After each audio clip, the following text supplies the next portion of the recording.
Welcome to the Education and Empowerment Podcast. In this show, our hosts explore success and advancement through education by interviewing today's top leaders in the fields of education, business, and technology in order to provide insight into what it really takes to succeed. This show is brought to you by ForStay, a SaaS-enabled online booking marketplace for student and intern housing.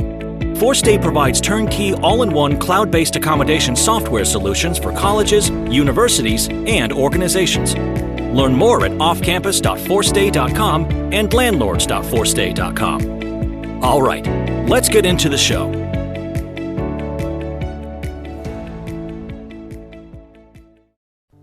Welcome to our Education and Empowerment Podcast. Today's episode title is Redefining Education, Expanding Educator and Community in Schools. Today we have two incredible guests joining us. Karen Pittman, CEO of the Forum for Youth Investment, is a renowned advocate for youth programs and initiatives. She has extensive experience in education and has served on influential boards, including the National Commissions on Teaching. Also with us is Gary Briggs, Director of Systems Impact at the New Teacher Center. With over 20 years in education, Gary has a wealth of knowledge in improving teacher effectiveness. Together, Karen and Gary will challenge norms and inspire us to re-image education's potential. Get ready for an enlightening conversation.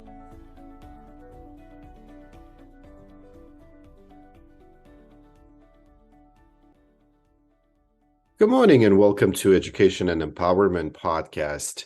This morning, I'm thrilled and very honored to bring you two amazing scholars to expand on the topic of, teachers and schools and the new definition that is coming. This is, without further ado, I'm bringing you Gary Briggs and Karen Pittman. Gary, I want to start off by, helping us understand the importance of the question that always, is in the minds of many people, the elephant in the classroom. Can you help us define what that is and why is it important? Yes, thanks so much for having me. The elephant in the classroom is a point of view, and it's based on the idea of three anchors. The first one being that teaching and learning is a relational dynamic experience. The second being that we want to expand the concept of educators. And the third anchor is around co-designing systems that can create an equitable environment for young people. And when I thought about this, the POV was just launched when I came on board at NTC. And I thought about my experiences as an educator and how I always wanted to, reimagine how I can reach young people. And I think this idea of building teams around students is really, really important. And I think that is the central part of the POV, this idea of expanding the support networks for children. Because when children are engaging in learning, they're not just engaging in learning in the classroom. They are learning from each other. They're learning from other adults in the building. They're learning from, of course, the classroom teacher. But this idea that we can expand the network is really, really powerful. And my work right now on the professional learning systems team, I think it's going to give me the opportunity to support districts on their journey as they're implementing the ideas that we see in the elephant in the classroom, because we want to make sure that we want to sustain equity throughout. Excellent. Karen, did you want to add to that? These three anchors that Gary talked about are so important because they connect. And often when we think about transforming or reforming education, we start with saying we're going to change the system. And we can change the system in ways that don't help get to the end goal. If we don't understand that we need to change the system in order to really expand the definition of educators and community, not just as places that support teaching, but places where learning really happens. Right. The only way to really get to that expansion is to give teachers real permission to be humans.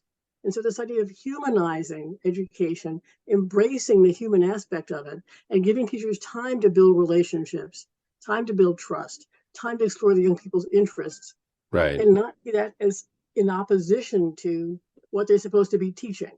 And that's really what is, you have to push this backwards. And the way to do that really is to just expand this concept of educator. So it's really exciting to be an advisor with NTC.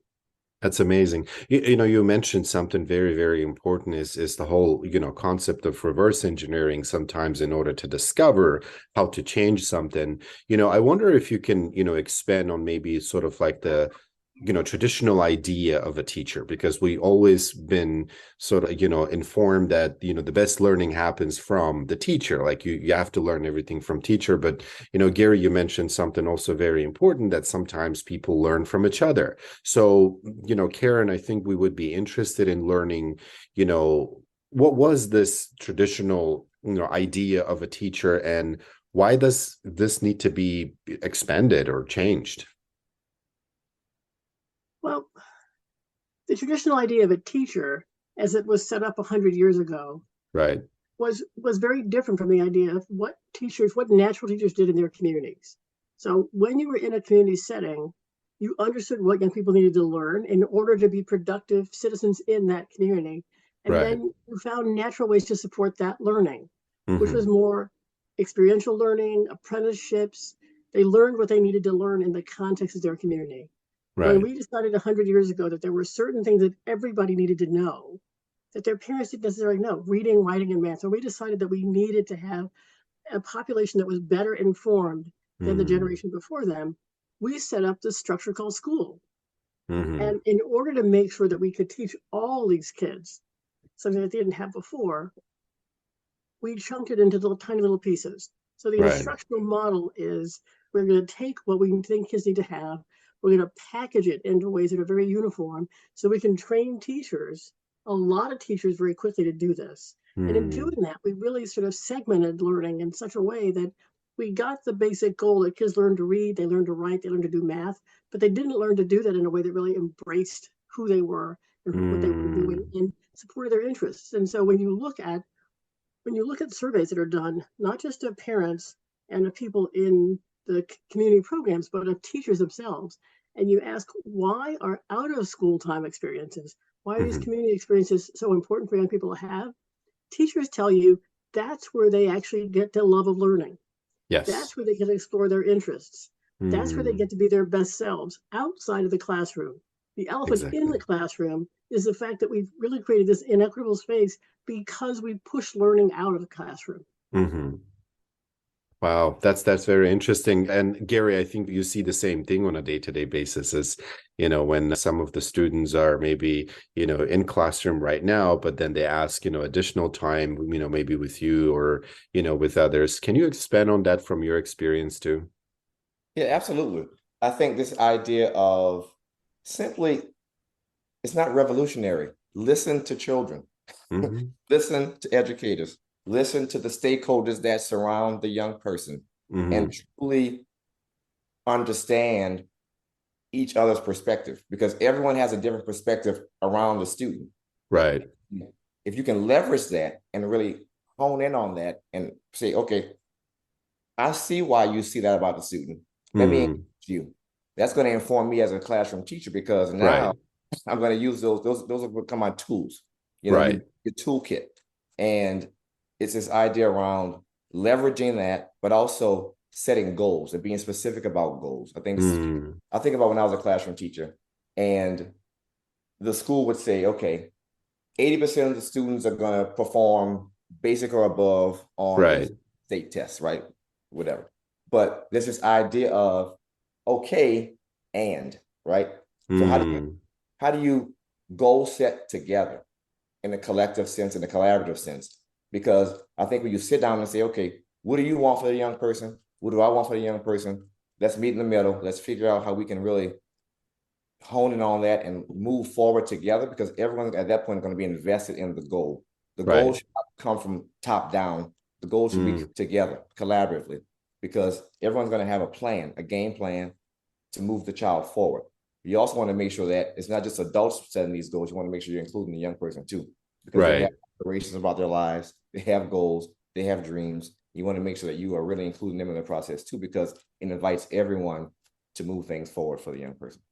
That's amazing. Karen, I think it kind of sort of touches the whole, concept of collaboration among different stakeholders. to improve student outcomes. Karen, I was wondering if maybe you can help us expand on some of the examples of how educators can collaborate with other stakeholders, perhaps such as parents or community members, to improve the student outcomes. Yes, I will give you an example from the Weicker Center for Youth Program Quality, which works with hundreds of after-school and out-of-school networks across the country to improve the quality of their work. Summertime is a time that really is known by anybody. Schools close, youth organizations expand to operate in the summer hours, kids go on vacation. So summer is a time when learning happens, but learning instruction is much more varied. And so, for example, in Seattle, about 5 or 6 years ago, they decided that they were going to tackle early on young people in elementary grades who were falling behind in reading and math by offering them exciting summer programs. Right. They didn't want to do it just like summer school for third graders, just remedial. So they partnered with their youth organizations. They partnered with Boys and Girls Clubs and the Y's and other organizations like that. And they said, let's put a full day program together. It's a combination of academic instruction and educational enrichment. So let's give them a full day. We'll have teachers who are trained to deliver the math or the reading curriculum that we want to use to get kids caught up.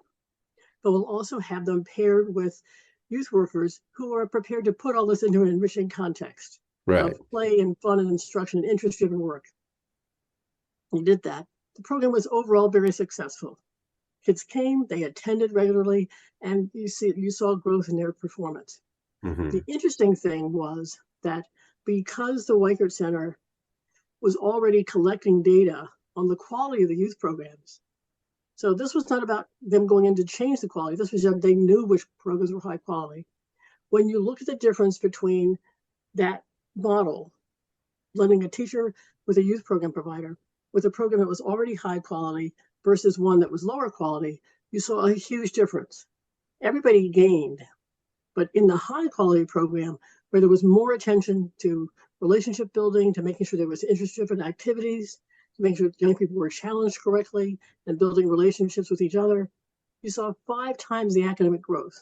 So you see this connection between investing in making sure that young people are feeling that they're part of a community, that they're exploring their interests, that they're challenged to grow, and the ability then of a teacher to come in with very specific remedial instruction and get them to grow.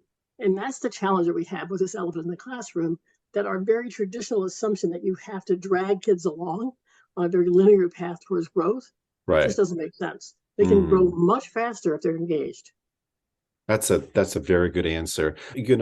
So it kind of, triggers my next question, which is, we are spending time together to, improve the student outcomes. But as Gary was mentioning earlier, students learn differently these days, right? It's not only, from the teacher, or it's not from just, outside of the classroom. So maybe, something that would be very beneficial for us is to learn, in your experience, how educators can adapt to the different learning styles of, students and environments that, better support the learning and growth of, students. Yeah, I think this is a critical piece of the idea of expanding the concept of educator. As you mentioned, young people are learning things all the time, always, both in and outside of the classroom. And so I think this is an opportunity for us to encourage educators to think about who comprises the village and encourage them to be vulnerable enough to put themselves out there to learn about the communities that they're teaching in and the other adults that influence the child. And I think this idea of, forever learning and taking a learning stance, I think it's going to help build relational trust between the educator, the communities, and the different stakeholders who support the young person, because it's going to help them clearly see, oh, wow, this is who makes the child who they are. And really simply listening and learning and engaging is critical, because the relational trust piece is foundational in education. It's foundational in life. And this idea of building understanding and seeking understanding is something that will not only move things forward for the young person, but it's going to move things forward for the educator, because they're going to be on this constant quest to learn more and build and grow as an educator. And this is not an extra chore, right? In relationships with different stakeholders that support a young person It's not an extra thing to do, while it may feel that way, because teachers have a lot on their plates. And trust me, I'm a former teacher. I understand and I know that. Right. But it is the work. It is essential to the work because it's going to help them build capacity. Right. Because once you do the things that I just mentioned, it's going to expand their capacity to actually educate the child to focus on the things that they are supposed to be focused on. Because Right. it's going to have a role to play to move things forward for the young person. That's great. Yeah, no, you're certainly very right on this. Karen, what would you like to add to that? You asked about different learning styles, and I think it's also important that we need to look at these often underappreciated of different teaching styles. Right. And what we love from the research, and I'm a researcher, is that you've got about 40% of teachers that lead with instruction. My job is to deliver content. Right. So they're going to be very motivated by delivering content, and they're going to be very good at their content. Right. Another 30 or 40% who sort of lead with relationships. I'm going to get to know my kids, etc. If the instruction falls off a little bit, that's okay. It's more important for them to feel that they're safe and belong, etc. These magic 20% that do both, that have figured out how to do both together. And that's really where you see the growth accelerating.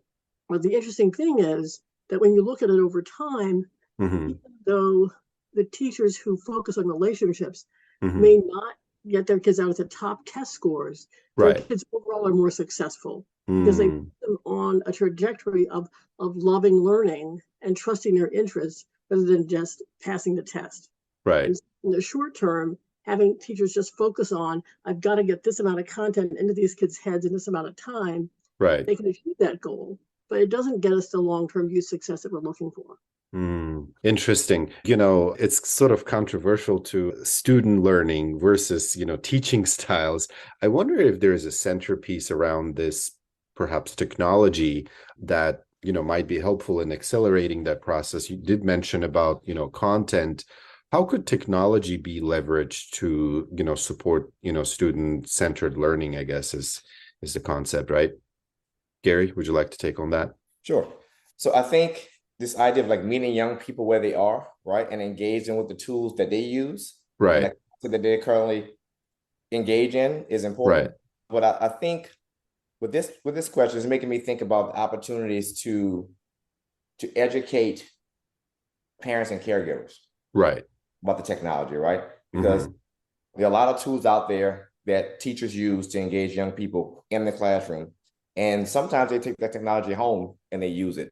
But I think sometimes there's a missed opportunity to really tell parents and caregivers the why behind it, right, so that they can adequately support their young people at home. So that doesn't become like a thing. Okay, get on your tablet and do iReady, and right, just do it, right? But really engage families around the idea of why iReady, for example, is being used, and this is what you should track. This is how you should do it. These are the questions that you should ask your child to make sure they're actually doing the things that they're supposed to do. I think there's this missed opportunity because sometimes I think they think that parents or caregivers don't have the capacity to engage in that way. But what I've learned in my previous work around, parent advocacy and parent engagement is that when you give caregivers and parents things to do, they do it because they want to support their young people. Right. So technology is one of those things that we can leverage to make sure that everyone is involved in the learning experience of the child. Wow. Karen? Yeah, the question of technology is so layered because it starts with, do families even have equal access to technology? Do they have, you can hand them a tablet, but if they don't have internet, the tablet isn't going to do them any good, or they don't have reliable wireless. So, or they don't have the space to do it inconsistently. So we know, starting with, do they have access to the technology? Are they using the technology in a passive or an active way? At this point, you can get content is out there. You can get content any place. And so taking our precious time in school to just move content into kids' heads when they could just turn it on and find it. What we need to do is be encouraging kids to be able to make meaning of content. And that means that you have to be much more savvy about not just giving them individualized lesson packets that they can go at their own pace. In early years, technology was used to sort of, well, you're a little bit slower on this and you're a little bit ahead, so you can pace yourselves differently at your computers. Right. But beyond that now, we're really saying technology is a window to the world, but how do you make meaning of all that information? Right. We've got to young people and their families be much more savvy. And we've Mm-hmm. also got to help them understand that they can learn in the bigger context. That Mm-hmm. what they're learning in school, they can take out of school into the community and back and forth. Right. Wow. I mean, it kind of goes into my, next question and exploring how can we recognize, student knowledge and experiences? Is there a better way of doing it? Because, each child, like you mentioned earlier, is very unique and they bring set of experiences through the experiential learning. I mean, technology obviously helps to accelerate the flow of information and the bigger context, but how can we as educators do a better job of recognizing the experiences and the knowledge they have already? It starts with having a bigger definition of what we want young people to be achieved. What does a competent young person, what does a competent sixth grader, what does a competent adolescent, what does a competent young adult look like? Right. There's a movement across the country that's called Portrait of a Graduate that school districts are taking on to say, we're actually going to work with our community to define 5 or 6 key pillars that for them say what a successful graduate looks like at 17 or 18. Mm-hmm. We want them to be academically competent, but we also want them to be a lifelong learner. We want them to be creative. We want them to be problem solvers. We want them to be contributors. They're defining a broader set of competencies that they need to have that if they can take that broad definition, which are very exciting, and they can push that down. This is why if the system says we want our kids to be these broader things, right, but the system only rewards the narrow academic competence. If the system can take that commitment to the broader set of goals and competencies and make sure young people have a broad set of skills and competencies, they have a sense of agency, they have a sense of identity, they have a sense of needing to contribute to their communities, they have character, all those things that parents say are important for their kids in terms of competencies are not controversial. But when the school only rewards academics, right, then it's really hard. So pushing that down says we have to figure out how to measure these things differently, how to respect them differently. And that then puts more pressure on us to say this isn't just a teacher who could deliver these competencies. Wow. The opportunities to practice and get rewarded for these competencies happen not just in the community, they happen in other places in the building. Right. If I'm on the playground, if I'm in the cafeteria, all those are places where I can be practicing skills and competencies, or I can be demonstrating character, or I can be learning. And if those aren't rewarded, then it doesn't make sense. So it's really important that if we get that bigger definition of what the competencies are, then going on, and we have that going. The other thing that has to happen is we have to get a bigger definition of what an optimal learning environment is. It's not just if you've got rigorous academics coming in, it starts with relationships. You then have to make sure that young people really feel that they have a sense of belonging, right, that they can show their competencies. Then you've got to make sure that you're naming the skills and competencies that you want them to develop. And then you have to make sure that you're providing support if they need more support. That's really called the Blue Wheel. The Science of Learning and Development Alliance has really looked at all the research on neuroscience and things to say, these are the 5 fundamental principles that get you an optimal learning environment. And you have to make sure all 5 are going on. They don't have to all 5 be going on equally, but if any of them are in the red, learning isn't going to happen. And when you bring that wheel into the space, you see some people can lead with relationships. Some people can lead with providing extra opportunities. It doesn't have to all be about classroom teaching. Wow. That's really inspirational of like what you just shared. Gary, would you like to add anything from sort of the teaching side of things on this? Yeah, I agree with Karen 100%. I think it's important to treat young people as individuals who have an idea of what they want for their education. Of course, they need guidance and support, but I think we want to make sure that we are really leaning into their perspectives and understand that they bring things to the table. And I think we should, really sit down and take the time to explore their curiosities and their questions, showing them that it's okay to wonder. I think we must do the work of expanding the wonder of a child. We don't restrict that. We want to, because the wonder is the thing that's going to keep them engaged in learning. Right. And we should listen intently to them, but there has to be action. We shouldn't listen. We shouldn't do a town hall for the sake of doing a town hall. Right.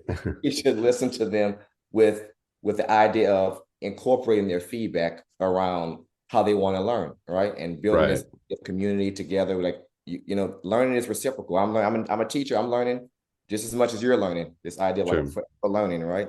And so just want to keep wonder at the center.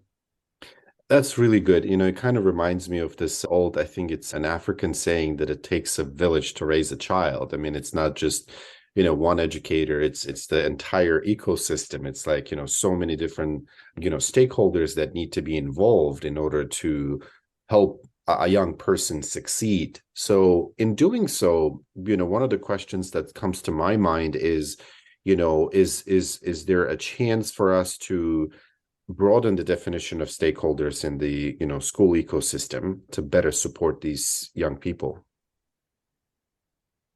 Absolutely. And we see it happening across the country. But Mm-hmm. to really make this chance to really increase the demand for this to Right. happen, we're really going to have to listen to parents more. And the good news is Mm-hmm. when you really ask parents, not just do I want my kid to get a diploma, but what is the purpose of education? What am I looking for when I send my kid to school? Right. They are very clear. So I'm going to read to you the top 5 attributes that parents, when recently interviewed in a survey called the Populous Purpose of Education Survey, Mm-hmm. this is what they said they were looking for in their schools. They want to have their kids be able to choose courses based on interests and aspirations. They Right. want to be able to think critically and problem solve. Mm-hmm. To develop practical skills like managing their personal finances, making an appointment.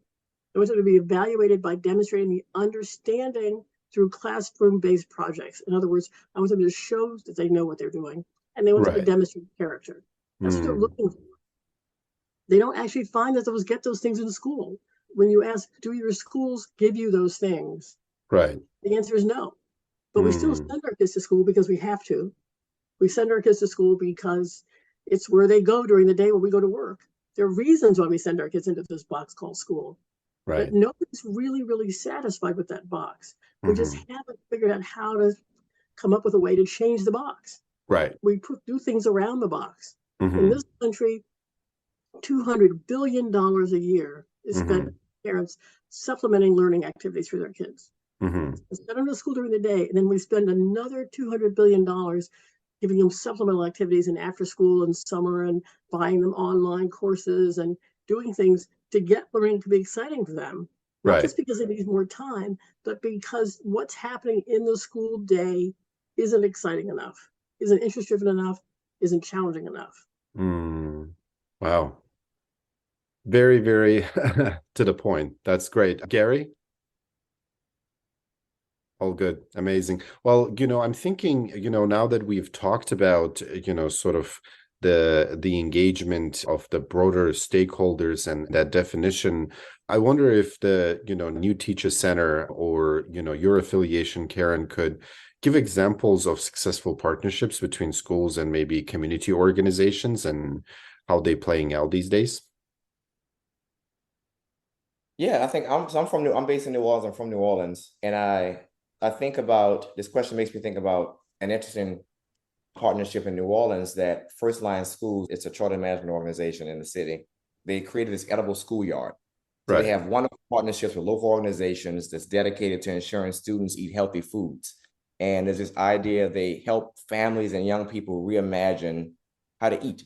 It seems really simple, but you Mm-hmm. think about like it's eating is something that we all do every day. And so they are helping to shift their habits around eating healthy foods. And, and the young people are like in the garden, Right. creating, they're growing their food and they're preparing the things. And so it's this idea of like bringing everyone in to engage Mm. in something that everyone does. Right. And I think that's just an interesting way because the young folks are going to take those learnings into the classroom. They're going to take those learnings into society where they live and breathe. And so this idea of like bringing everyone in around doing something that everyone does is really interesting. I'm always intrigued by that partnership. Wow. Interesting. Karen, on your end?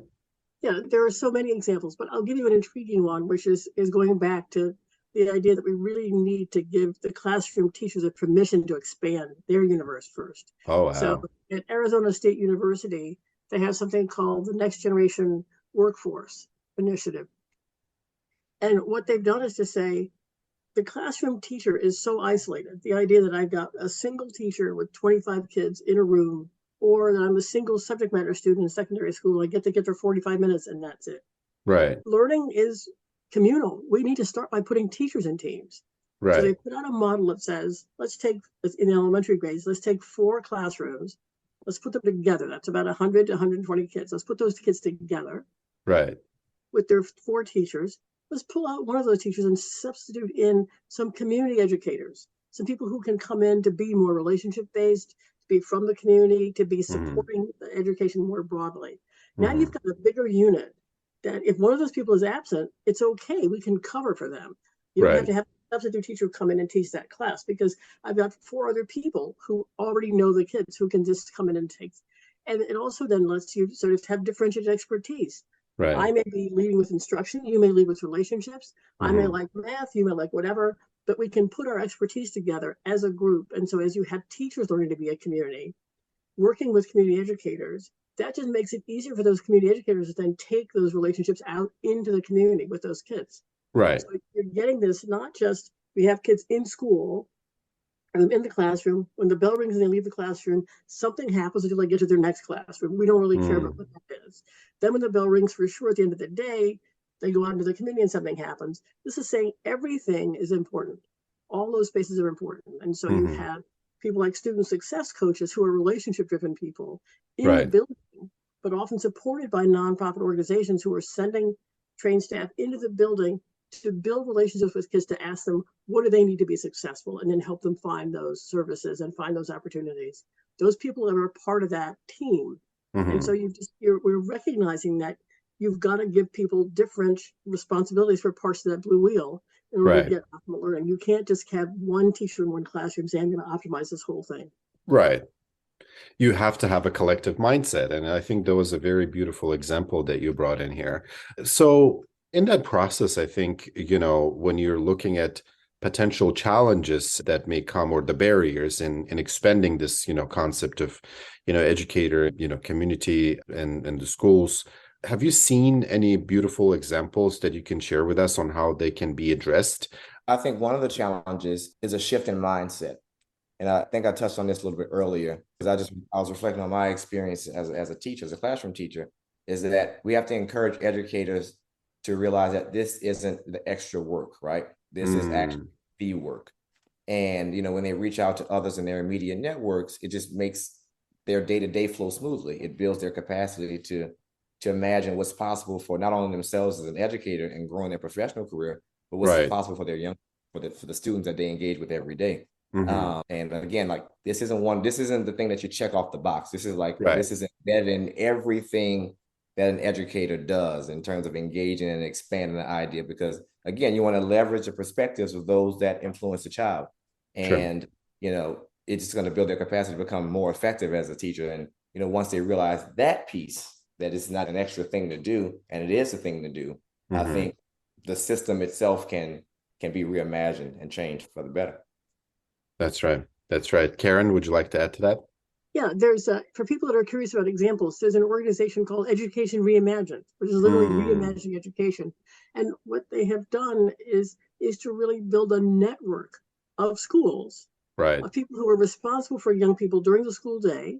Sometimes it's a traditional school, sometimes it's a charter school, sometimes it's a nonprofit organization. But these are folks, sometimes it's an online organization, that have figured out how to take responsibility for getting that kid whatever they need to do to get to the next grade. So we're not changing the whole system, but we're really doing this in a learner-centered way. So it requires, they had to get exceptions to the rule. They had to say, I'm going to not use seat time as the way to decide that kids are ready to go. We're going to use competency-based tests to make sure that kids are ready. We're not going to be in the building. We're going to have a classroom we're going to have a school without walls, where kids are going to places every day to learn, and we're going to figure that out. But we need exceptions to the transportation rules. So these are all schools that in order to make this work, somebody had to give them an exception to move away from the conventional idea of school, but they got those exceptions. And so if you look at Education Reimagined's website, you'll see things like big picture schools in Providence and now across the country. You'll see Iowa Big, which is set up for high school students to have a half day, in which they go to their traditional school during the day, and in the afternoon they go out and do whatever in their community, but organized by this Iowa Big that's saying, what do you want to do? How do you have a partnership, a project that's partnering you with a community organization? You've got urban assembly schools in New York that are really partnering with healthcare institutions, with banking institutions, with juvenile justice and law enforcement organizations to really make sure that young people are not only getting community experiences, but are building and practicing those experiences in relevant ways. So Mhm. you've got lots of exciting examples of these, but somebody has to sit down and say, this is what I need, this conventional school model, this system model. We've got to co-design this thing and break a couple of pieces of it so we can get our work done. And Mhm. that's where we are right now. We've got the examples. Right. How do we get those examples moved so that we're not just giving people exceptions to the rule, we're changing the rules? Right. Right. I'd like to expand on that a little bit, and as we sort of conclude our, episode, today, I'm thinking maybe you can leave us with some words of wisdom on how our listeners, through Education and Empowerment podcast what can they do to basically, support the, student-centered and equitable education in their own communities, wherever they are. Think about what Karen just said, this idea around co-designing, right? You want to bring in young people in on the design process. You want to show them that their voices matter. You want to bring parents and caregivers in the design process. You want to show them that their voices matter. Right. And, when you do that, that's how you can sustain equity, because everyone is going to have a role to play. And everyone is going to know what they need to do to move things forward. Right. And I think, again, that is the work. I'm going to keep emphasizing that, like, that is the work. Right. Because again, you're going to build capacity for all the stakeholders when you do that, because you're going to load a little bit, because everyone's going to have their role to play to move things forward for the young person. So this idea of like really co-designing, being intentional about the co-design, but make sure that empathy is at the core of it, because this idea of like seeking understanding is really important. True. And we want to make sure that we are doing the work as educators, as parents, as you name the stakeholder, to really understand the perspectives of each other, but also making sure the child is remaining at the center of it. That's amazing. Karen?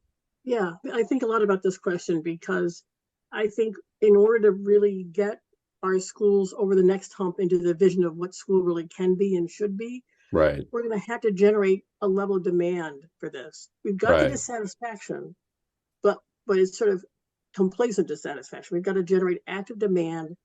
And I think the way that we do that is to really let parents and teachers and educators and young people know that their intuition around what learning should look like is right. They've got it right. Surveys say it over and over again.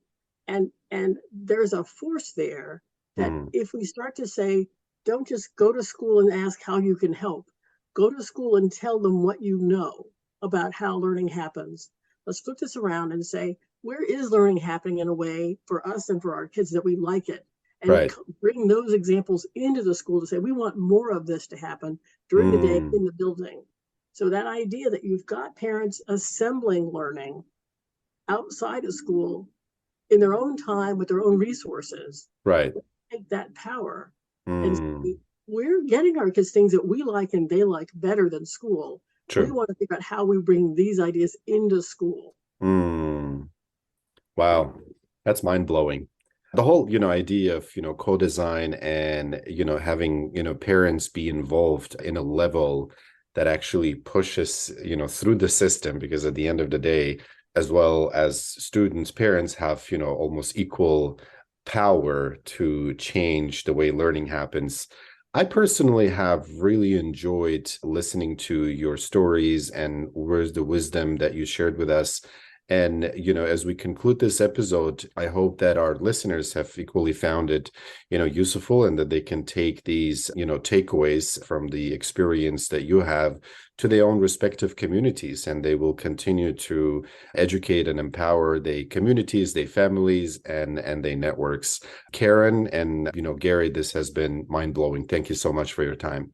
Thank you for having us. Excellent. All right. Well, thank you for joining on Education and Empowerment Podcast. If you want to learn more about podcasts, check us out at podcast.forstay.com, or you can also find us in various podcast channels. Until further ado, and until next episode, bye. We hope you've enjoyed this episode of the Education and Empowerment Podcast. This show is brought to you by Forstay, a SaaS-enabled online booking marketplace for student and intern housing. Forstay provides turnkey, all-in-one, cloud-based accommodation software solutions for colleges, universities, and organizations. Learn more at offcampus.forstay.com and landlords.forstay.com.